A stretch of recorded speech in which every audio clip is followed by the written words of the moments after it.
It was a clear night when Mohammed Omar hopped onto the back of a motorcycle with his right-hand man, Abdul Ghani Baradar, his home having been the target of the first ever drone strike in history just a few hours prior.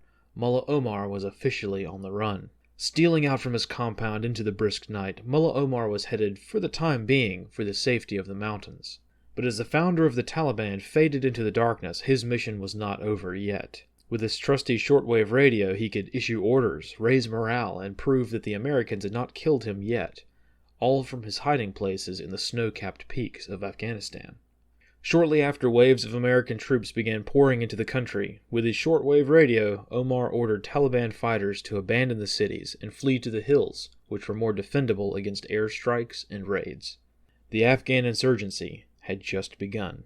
Since the dawn of modern warfare, military commanders around the world have known the overwhelming importance of communications. Whether it be runners, signal lamps, or flags and pennants, armies have relied on long-distance communications to issue orders to their troops. With the advent of wireless technology during the First World War, that term long distance took new meaning. With radio technology, commanders could communicate with subordinates or superiors dozens or even hundreds of miles away, radically changing the nature of warfare. Even in our modern times, HF or high-frequency radio, also known as shortwave radio, is still going strong among the world's warlords. Just a few years ago, before he became infamous on the world stage, Joseph Kony, the leader of the Lord's Resistance Army, a militant guerrilla group infamous throughout Uganda for their brutality, used HF radio to communicate throughout the African continent. At their prime, the LRA had set up early warning networks, widespread networks of outposts and observers that would use small, captured HF radio sets to communicate between locations.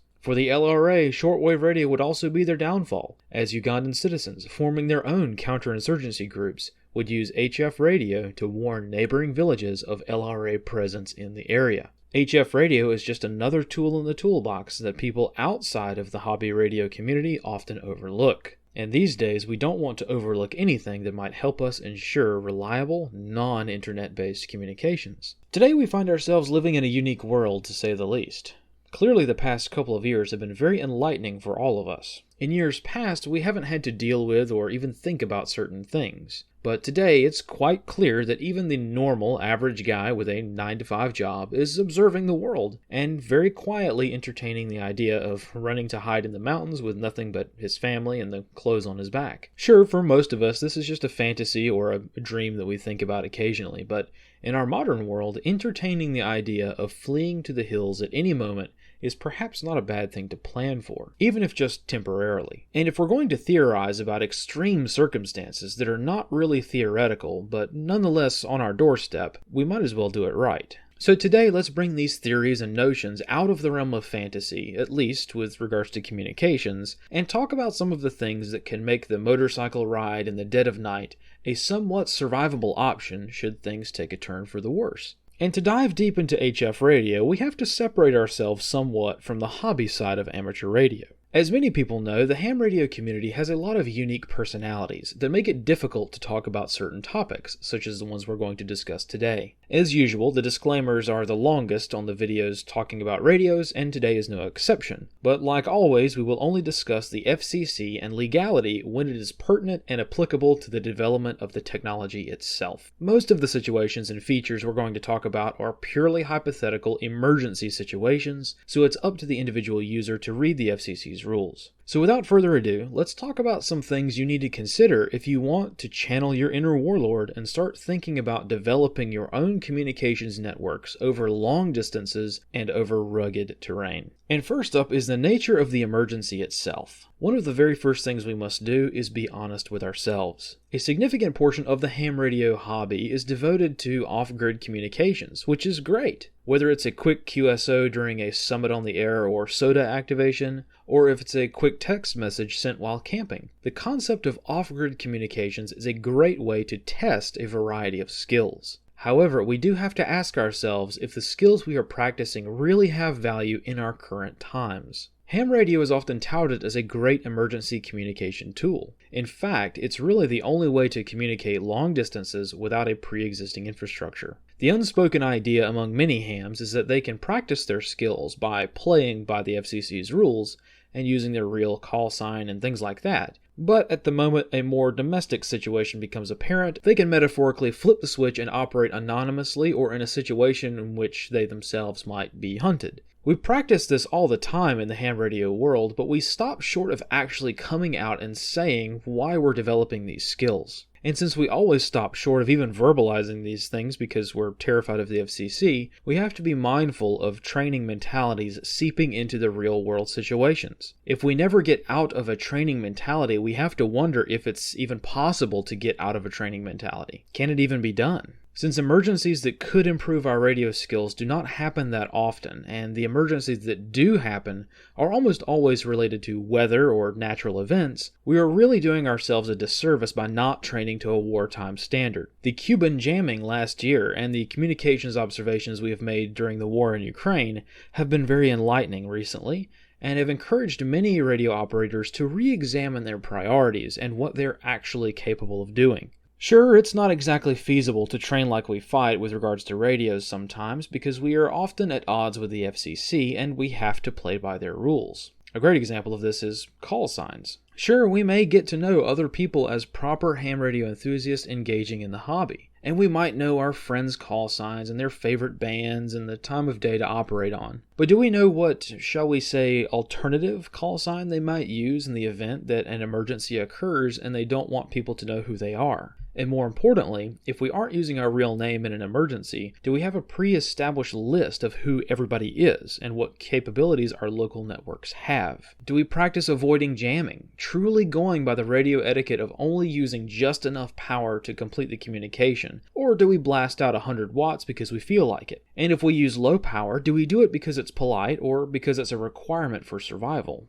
Do we have well thought out communications plans with procedures for what to do if we get jammed? Do we practice portability, not just going to a campsite or a mountaintop and setting up, but constantly being on the move, never staying in the same place for more than 30 minutes, sending and receiving messages from different locations that are miles apart, even over just one single day? Do we have contingencies to provide information for our communities in the event that governments don't want us to? Most of the ham radio concepts surrounding emergency communications are often attached to or work in conjunction with local authorities. So do we have ways of serving our communities with true and accurate information when government disinformation boards, even at the local level, don't want us to? And going to the extreme hypothetical, do we have a plan for when we get the knock on the door, not because we broke some FCC rule, but solely because we are ham radio operators and might be perceived as a threat to the narrative? Granted, the likelihood of this last one is pretty remote, especially considering the history of the ham radio community cooperating with government, but it's certainly something to think about for this new age of radio operators.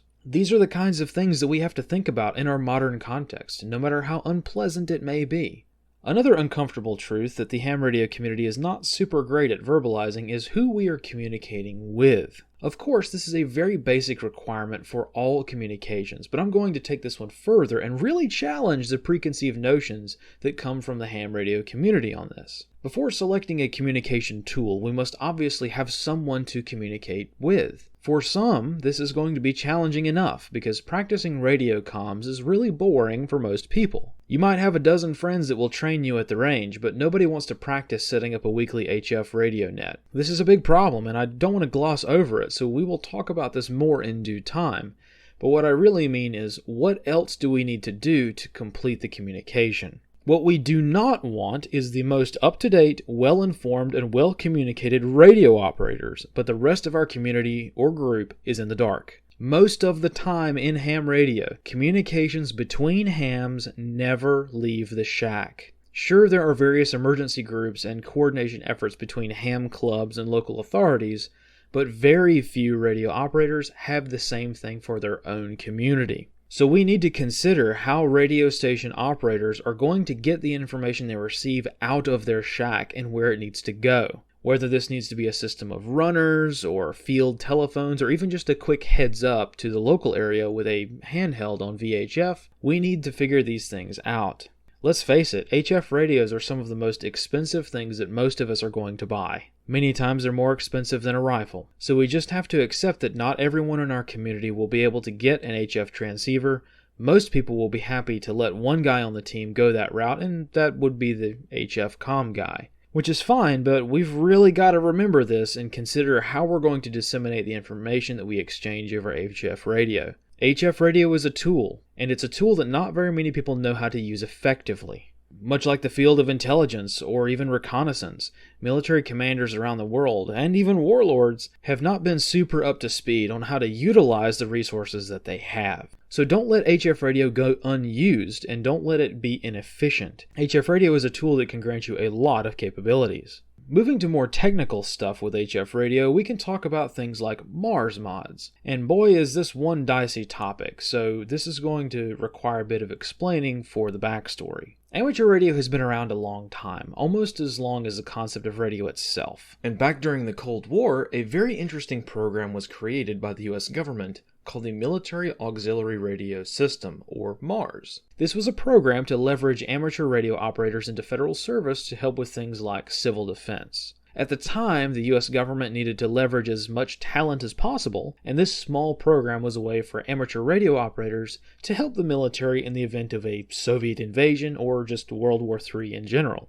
Well, over the years, and through a lot of politics and other events, somebody realized the need for commonality. And as the ham radio hobby exploded in the US, and ham radio bands were formed, and ham radios were specifically made for hobby use, the military noticed that the ham radios on the market needed the ability to both function on ham radio bands, but also on military frequencies. Again, through more politics and advocacy among radio manufacturers, the military, and the FCC, here's eventually what happened. Radio manufacturers would build ham radios to operate on every frequency that the radio physically could. But manufacturers would also handicap their radios, putting in circuitry to restrict what frequencies the radio could transmit on, effectively locking the radio to only work on amateur radio frequencies. But manufacturers would also build backdoor circuitry into their radios to make it easy for individual operators to modify them, removing these restrictions altogether, so that the radio could once again transmit on all of the frequencies it was built for. This allowed amateurs to talk on Mars frequencies instead of just the ham radio frequencies, if the need arose. Well, in today's world, this practice is still continued, even if it's rarely advertised. The Mars program itself is still technically around, even though I think the Mars program itself is pretty much dead. Some various service branches shut down their Mars program a few years ago.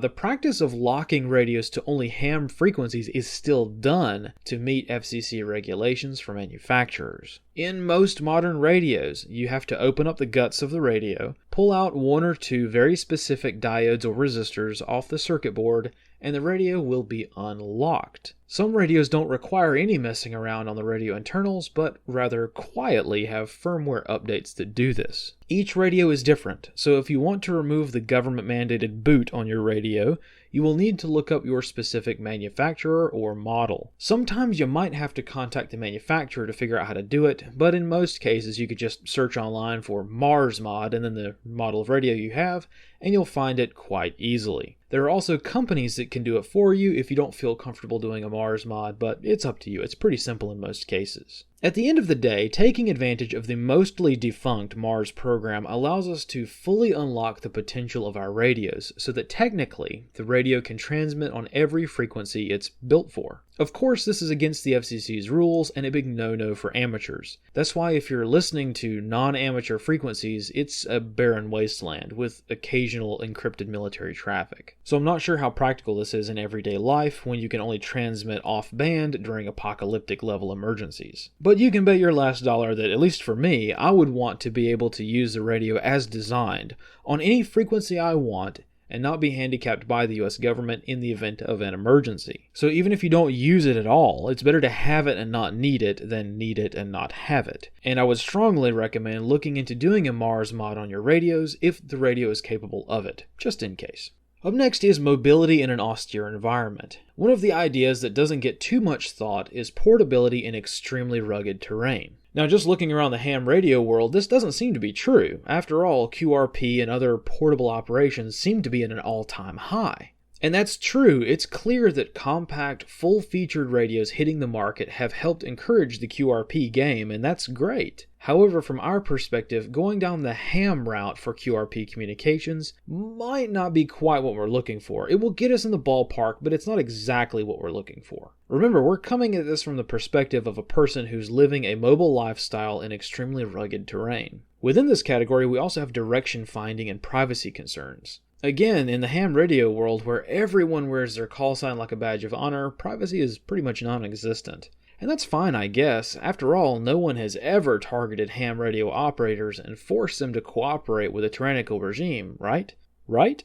Anyway, those of us that can read the penciling on the partition can clearly see that these kinds of things are worth thinking about, especially these days. And if it's worth thinking about, it's worth thinking about seriously, such as when considering the reality of operating in a rugged environment when you are being hunted by some other entity. As we have talked about quite a lot, the most effective security measure you can take to prevent direction finding is simply remaining mobile. Keep moving around and nobody will ever be able to find you. However, that's a lot easier said than done, especially in the more rugged terrain which we might be trying to operate in. Rugged terrain or mountainous areas are a great equalizer. Sure, it's hard for people to come get you, but it's also hard for you to move around. This means our QRP transmissions are not exactly going to look like a peaceful soda activation on a warm summer afternoon. We're not exactly going to be sending position reports to the ham radio community saying, "Here's my real name and my grid square." In an emergency situation, constant mobility, camouflage, ease of use, simplicity, reliability, and durability are what we need. And very few antenna/radio/computer combinations can meet all of these demands at the same time.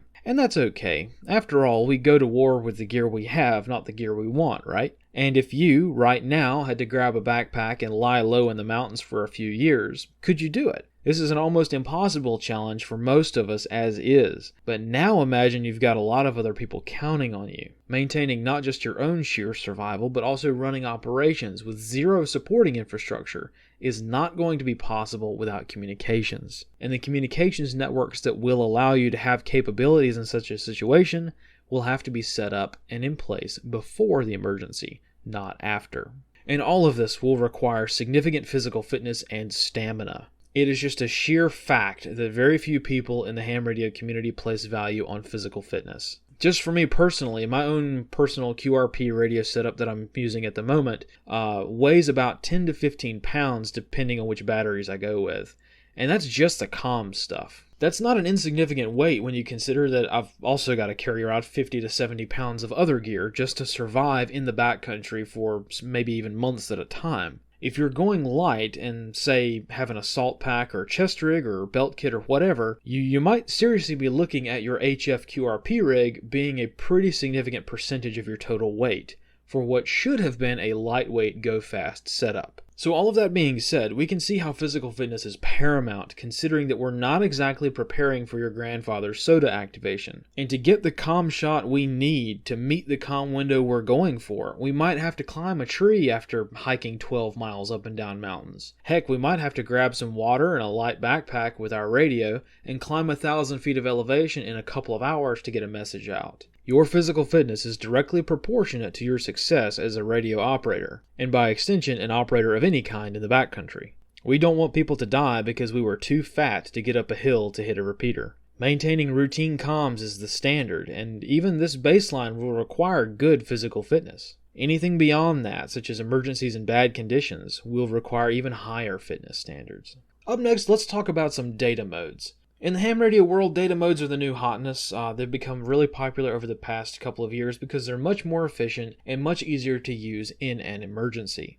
And the first one I wanted to talk about is RTTY. RTTY, mostly called RTTY, is short for radio teletype. This is a digital mode that is what many would call ancient. In fact, teletype predates the invention of radio itself, being one of the earliest ways of sending information using early manual computers. For the radio community, RTTY was the very first digital radio mode, predating every digital mode that we know today. RTTY is still used today and is very useful for certain tasks, such as for sending weather data to ships at sea. For the modern reasonable citizen who is forced to live an unreasonable lifestyle, RTTY can become very handy for communicating lots of text in a relatively short time frame. Of course, other digital modes are arguably better at this, and RTTY is far less popular, which is sometimes a benefit. Sometimes using an obscure but still reliable digital mode is quite handy. The real benefit of using RTTY is that many radios have a way of decoding these messages right on the radio. So you quite literally don't need anything but the radio itself to decode and sometimes send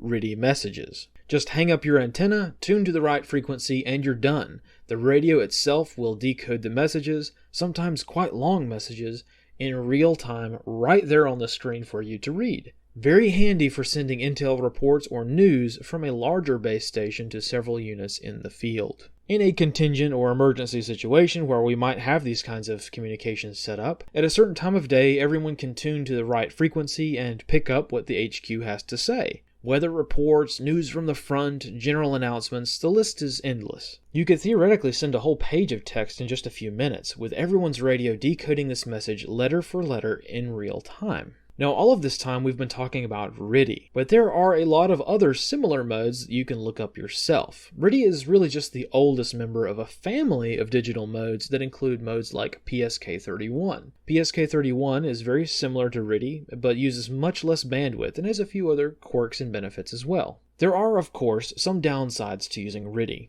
Several modes have corrected some of these issues, but speaking only for RTTY at the moment, bandwidth can be an issue during times of peak usage. The bandwidth on the ham bands that has been allocated to RTTY is also comparatively small, and during ham radio contests or during good propagation, the bands can be difficult to use for practical purposes. Also, RTTY is not the best for weak signal propagation. PSK is better at this, so definitely check out PSK31 if you're interested in this kind of thing, but for me, I think of RTTY as more of a one-way communication, because oftentimes your smaller QRP radios in rugged, less than ideal field conditions might struggle to communicate back to an HQ using RTTY. The bottom line is that modes like RTTY are very useful for sending a lot of text very quickly, in many cases to radios that can display that text in real time. Right on the radio's display without digging out any additional equipment like a laptop, tablet, Raspberry Pi, or even a phone. It's all quick and self-contained. But that's not only what RTTY can be used for. RTTY can be received and decoded easily by receivers and smartphone apps. So quite literally all you need is a smartphone and a shortwave receiver or an SDR dongle. All you have to do is fire up the app on your phone, tune up the radio, and hold the phone's microphone to the radio's speaker. Then you'll be able to read the messages on your screen in real time.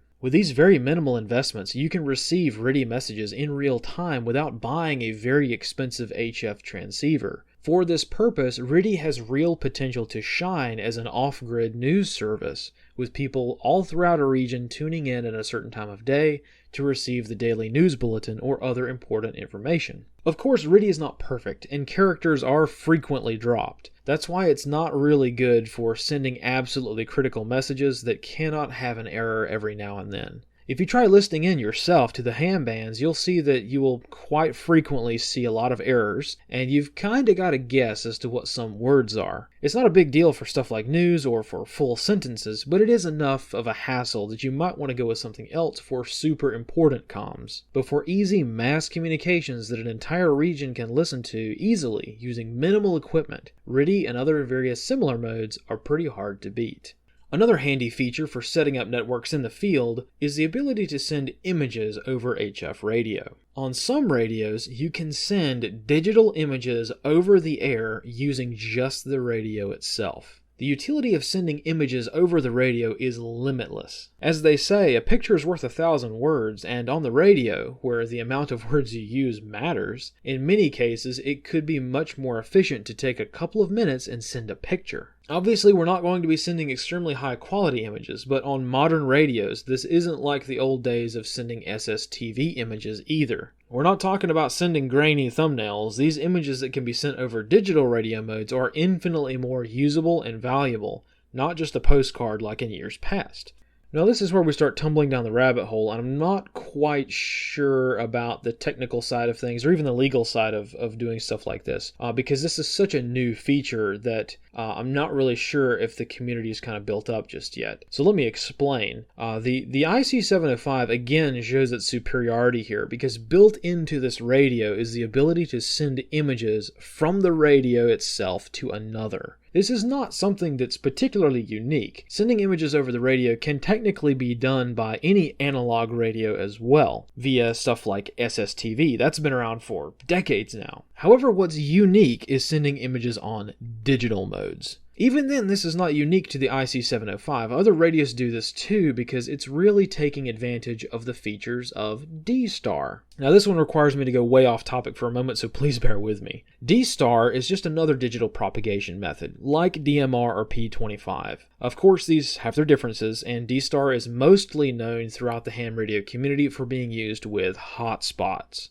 Now, hotspots on their own are a somewhat controversial topic, which requires a bit of explanation. Basically, a ham radio hotspot is a little box with a little antenna on top of it, connected to the internet, which in turn connects it to other hotspots around the world. The way it works is you key up your radio to hit the hotspot, sort of like how you would hit a repeater. But instead of that signal being amplified locally, it gets sucked up by the internet and spit out on another hotspot around the world. Some hotspots are even connected to repeaters or reflectors or local nets. You kind of get the idea. This is generally how D-Star works. D-Star is almost never talked about in the context of simplex operations. Now you see why it's necessary to go way off topic and explain all that. Pretty much everyone that uses D-Star to talk is talking to a D-Star gateway or reflector or hotspot or something like that. And the people who like to skirt the FCC's rules find difficulty in doing this because you cannot use a D-Star repeater or gateway or reflector without a call sign which gets transmitted along with your voice. So for all of the illegal operators out there, using D-Star has no appeal. But what about simplex? You see, D-Star is just another way of organizing the data you want to send. Theoretically, it would work the same as something like DMR in simplex mode, transmitting from one radio to another with nothing else in between. And it does. But the cool part about D-Star is that it can also be used to send images right from the radio itself without any other hardware needed except for maybe a smartphone if you wanted to use one. And that is exactly why the IC705 shines. You see, the IC705 is not the only radio that has this feature built in. The ICOM IC52 has this feature built in, as does the Kenwood THD74A. However, the IC705 is, to my knowledge, the only HF radio rig that has this feature. At least it's the only QRP rig, that is. So technically, the IC705 can physically transmit images over HF frequencies using D-Star's digital voice function in simplex mode. And very little information on this unique feature exists because, well, 99% of D-Star users are using repeaters or gateways or hotspots or reflectors or whatever. Almost nobody is using D-Star in simplex mode. My guess is that this combination of features is so new and the IC705 is so new that there just isn't a community built up around this specifically just yet. Again, sending images is not new. Sending digital images is again not new. Sending images using the radio itself is again not new. But having all of this together in one package that's also a QRP radio for HF frequencies, well, that is new. Again, I think the IC705 is the only radio that does all of this at the moment. I think the IC7300, the 705's bigger brother, also has the same features, but it's obviously not a small radio. In any case, this is an exceptionally powerful setup, and I hope that ICOM and other manufacturers keep on developing this out, because this is a seriously exciting capability that certainly needs to be incorporated on more radios in the future. Every aspiring warlord needs the capability to blast out memes from the backcountry, right? At last, we arrive at the king of digital HF modes, JS8 Call. JS8 Call is a very new mode that is based off of the equally legendary FT8. FT8 was developed a few years ago as a way to quickly and efficiently make simple handshake-style contacts very quickly and automatically. FT8 has not been without controversy over the years because it takes a lot of the personality out of radio, which a lot of traditional guys don't like. As for me, I love these kinds of modes. FT8 is exceptionally useful for training. If you get into HF radio, you will rapidly find out how finicky things usually are. Atmospheric conditions, new antennas, new radios, rain, snow, thunderstorms, you name it. There are a lot of things that can change how far you can transmit. This is not really great when you're wanting a steadfast and reliable communications method. In years past, we haven't really had the tools to kind of mitigate some of the downsides of HF radio, like reliability, right? But these days, we have great tools like FT8, which can help us mitigate some of these problems and make HF radio a lot more reliable, especially for the prospective warlord up in the mountains, right? FT8 is great for making sure that you can still get messages out if you change something. In fact, if you were into making your own antennas for HF radio, I'd say that FT8 is a mandatory tool for testing.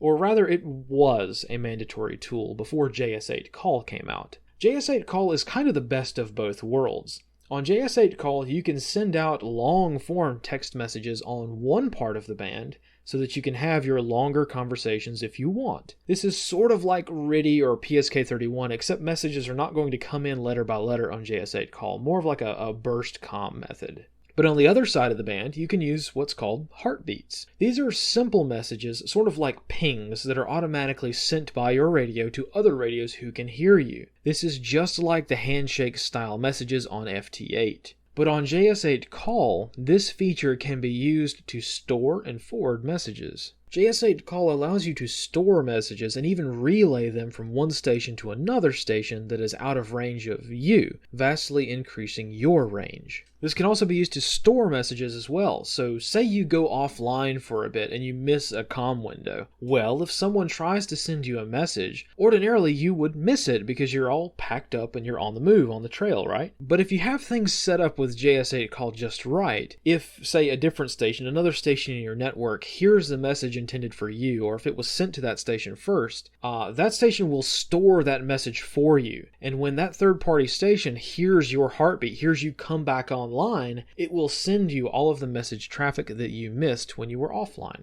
JS8 Call is super popular among hams, and a lot of people have talked about JS8 Call more than we could ever hope to. However, it's the little things that often get left out, like the fact that JS8 Call will work on any frequency you want, not just the ham bands. So in the zombie apocalypse where the scary FCC doesn't exist anymore, we can actually use JS8 Call on whatever freak we want if we have done the Mars mod to our radio and opened it up to its full potential. Very handy to have during those pesky zombie apocalypses. Up next is sending emails, and specifically using Winlink in peer-to-peer mode. Winlink has become popular throughout the HF radio world because it's one of the best ways to send emails via radio. The way this works is pretty simple. You download the software to your computer, which is hooked up to your radio. Tune your radio to a gateway or node that's near you, then compose and send your message. The gateway picks up your radio transmission, picks up your email, and sends it via the internet to a gateway near the intended recipient, which then spits it out at the right gateway and transmits it as a radio signal where your recipient can receive it on their radio. It's actually a bit more complicated than that, but that's kind of the gist of it. Well, if you're like me, you might have some pretty strong reservations about an internet-based middleman. I understand that there are some good uses for this, such as during local internet outages, but as for me, I am not interested in my data going over someone else's server, much less over the internet. In fact, for the longest time, I avoided Winlink just based on principle. For instance, you cannot even open Winlink Express without putting in a call sign. This presents a lot of challenges for the emergency user, and generally speaking, when you see software that is so obsessed with things like this, it tends to leave a bad taste in my mouth, especially for an emergency use where the rules don't matter anymore. If you've got software that's trying to enforce rules that don't exist anymore, like in a zombie apocalypse scenario, right? I don't want my own computer working against me. All of that being said, this can be gotten around for only peer-to-peer communications, which is what we want anyway. It's a huge hassle though, and for many it won't be worth it. In peer-to-peer mode, you can send emails from one offline user directly to another. No internet, no gateways, and no gatekeepers. Again, this is not easy to set up, but it is possible, so we may have to talk about this more in depth in the future. Though Winlink is a bit of a hassle to get set up, as it requires a couple of other programs and is more intricate to set up, it is worth it if you can get Winlink to work for peer-to-peer communications.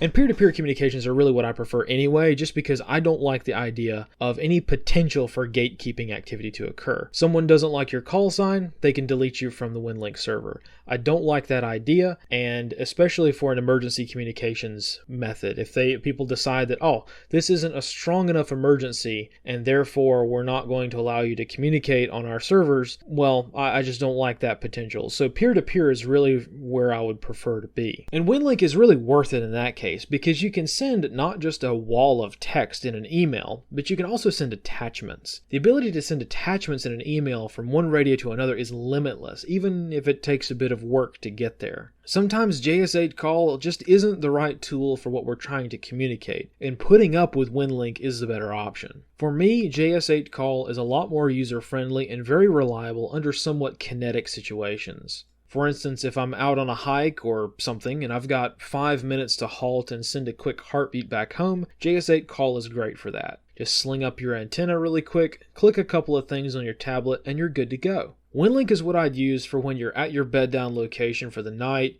and you've got time to sit down and download a stack of emails from your base station. This makes it easier on everyone because your HQ can type up emails throughout the day and let them sit in the outbox until your radio comes back online. Then when you've got your Winlink up and running, the HQ will hear your pings and send that stack of emails to you automatically. Very handy for exchanging a lot of data very efficiently. Up next is Comm Scheduling. A lot of people are by now familiar with the PACE plan concept. That is a list of primary, alternate, contingency, and emergency communications that you can work through just in case your primary method doesn't work out. But what we forget is that the PACE plan is really just one big emergency plan itself. If the primary frequency or band doesn't work, move to the alternate, and so on. This is really great for emergencies or just spotty communications and ensures that we have a coordinated plan to go to just in case things get squirrely. But the PACE plan is not really the same thing as a communications schedule, and a schedule is just as important. Having a predetermined comm window is again not a new concept, but if you're running large operations and trying to juggle communications between stations and team members in the field and routine message traffic to relay across the region or spot reports, salute reports,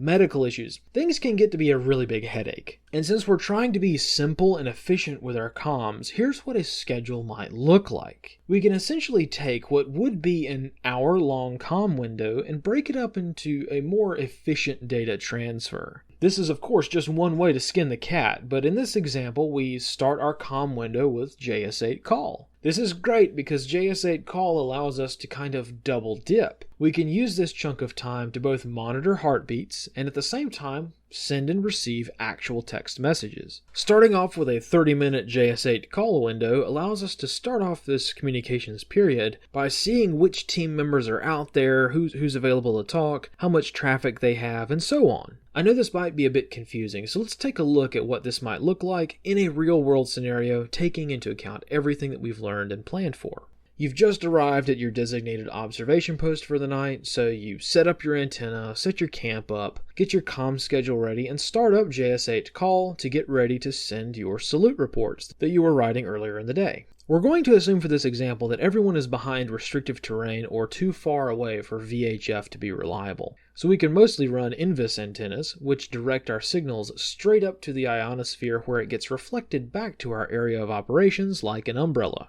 This way, as long as we have a clear view of the sky, we don't have to worry about things like terrain or skip ranges, and we can have solid comms throughout our region that are also slightly more difficult to direction find for anyone that might be hunting us. So we get everything set up, we make camp for the night, and we wait for our communications window. At 2200 or whatever time the comm window is, we can see a total of 5 stations pop up on JS8 call. Our own station, the HQ that we need to communicate with, one guy running an overnight donkey train supply route inbound to our HQ's location, and 2 other dudes like us sitting on some hill or observation post.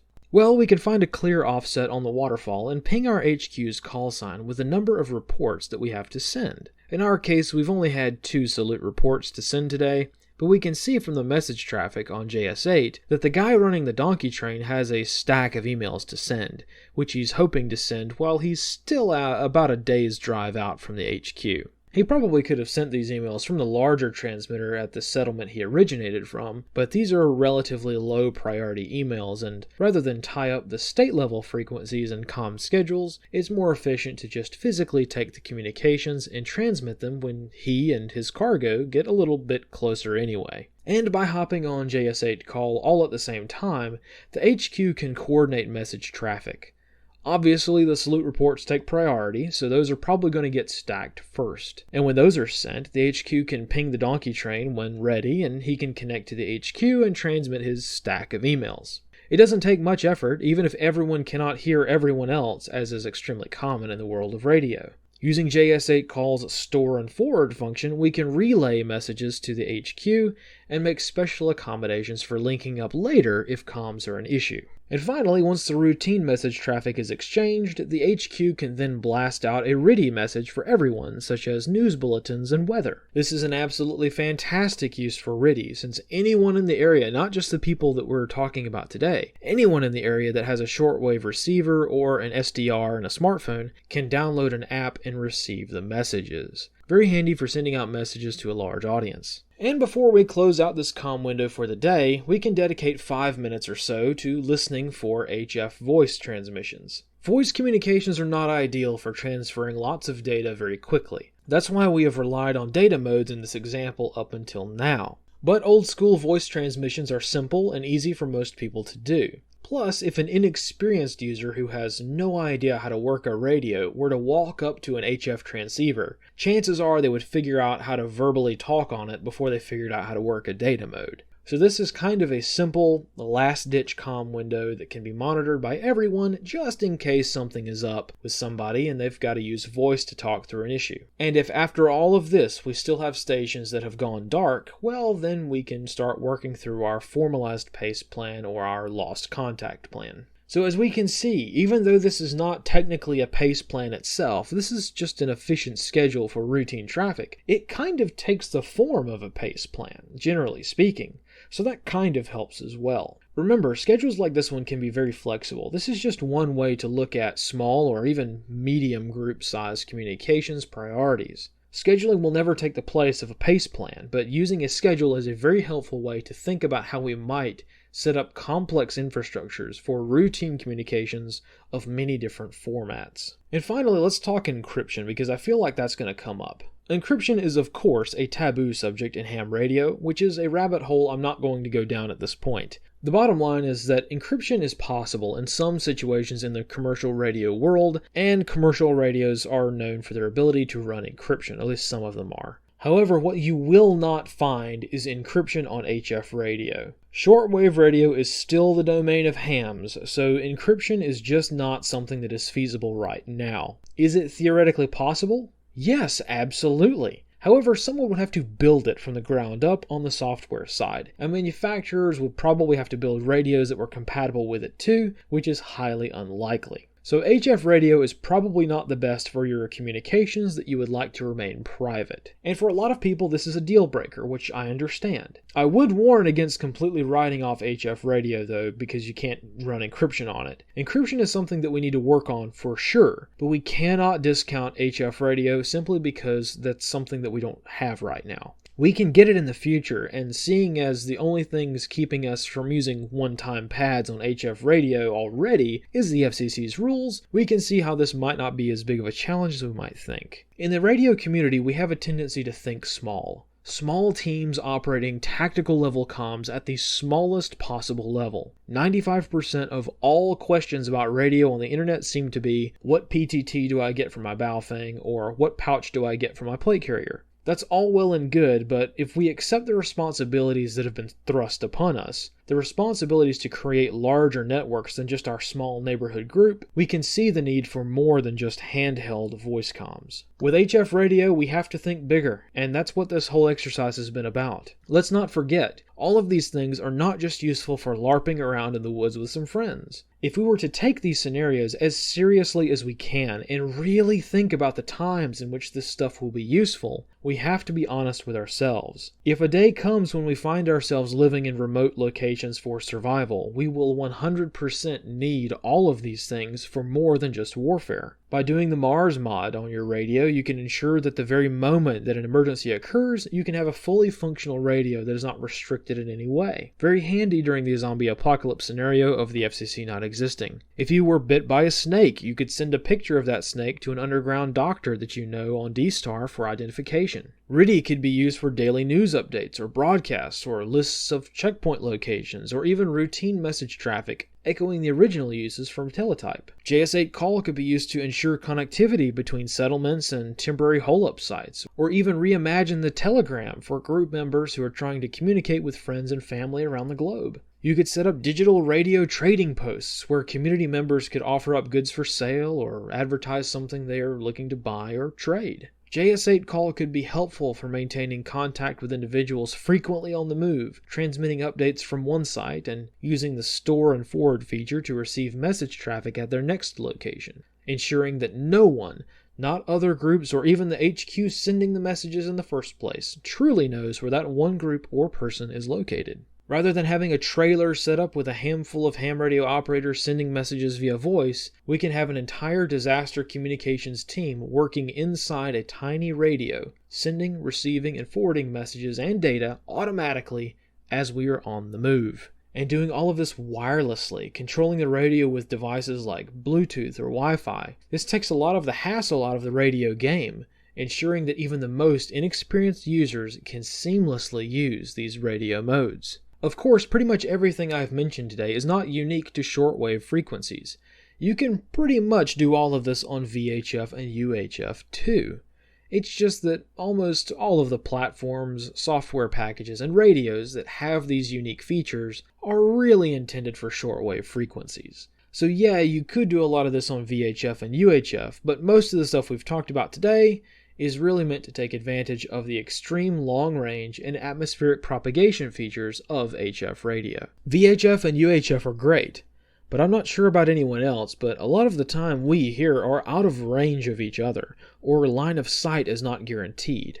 And again, if we're talking about communications between groups or people in remote locations, HF radio is really one of the only options that we have. VHF, UHF repeaters are great and work really well, but they are also disturbingly easy to collect intelligence on. HF communications, which can change frequency and broadcast location easily on a whim, well, that might be a better option in a lot of cases, even for close-range communications.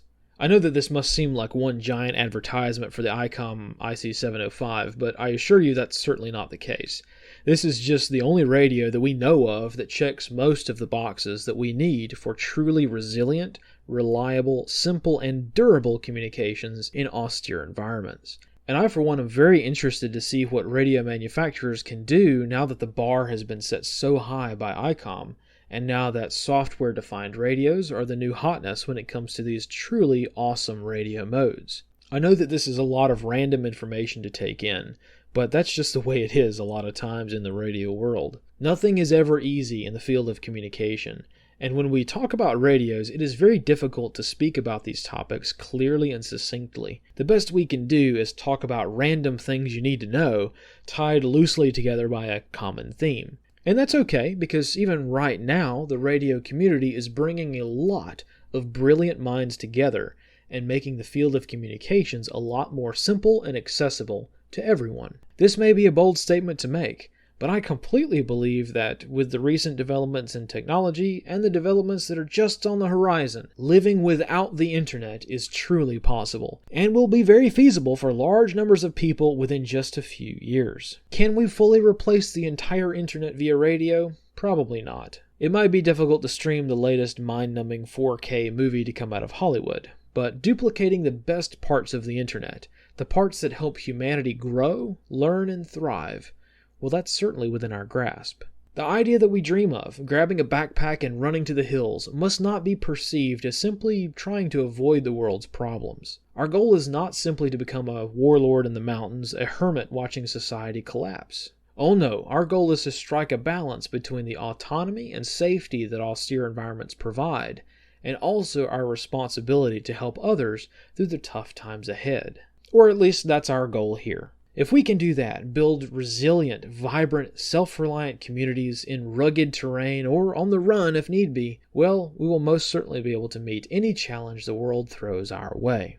But to get to this point where we can develop these intricate communications networks, it's going to require a lot of work. And if you're going to go right to the bleeding edge of what's possible, right at the very edge of what technology is being developed, it's very hard to make a lot of this stuff work. And this gets infinitely more difficult when the experts in the field are at the best of times not helpful, and at the worst of times adversarial to the very specific needs that we sometimes have. Anyone new to the radio community can clearly see this unique culture, so hopefully this can be a great way to challenge the new generations of amateur radio users to change the culture for the better. The FCC's biggest tool in their toolbox is fear, and boy do they wield it. But the FCC does not control physics, and they do not have the ability to restrict the Earth's electromagnetic field only to certain people. All they have is the fear of what they'll do to you if you take to the airwaves without their permission. And since the FCC is interested in nothing but the continuation of tyranny and the restriction of free speech, my guess is that a lot of people these days are re-examining this relationship and will continue to do so in the future. So we can keep things legal for the sake of keeping boot prints off our door, but we also don't need to quote FCC regulations every 5 minutes when discussing what is theoretically possible for us to do with this amazing thing called radio. And boy, do we have a lot of discussing and a lot of learning to do. So let's find out what's possible and start getting serious when it comes to off-grid anonymous communications. We aren't going to get anywhere relying on anyone else, and if we hope to make radio use a cultural norm, we have a lot of work to do to make this a viable alternative to internet or cellular communications. Shortwave radio is one of those little things that unites humanity. Though you may be stuck on some mountain in bad weather just having an awful time, a friend is only a few keyboard taps away. So let's get out there and make some friends and see what we can do in the field of radio, especially when it comes to operating in austere environments and less than traditional operation modes. So let's get out there and let's get to work with seeing what we can do with radio, because if we can figure a lot of this stuff out, it will make it a lot easier to fight in the shade.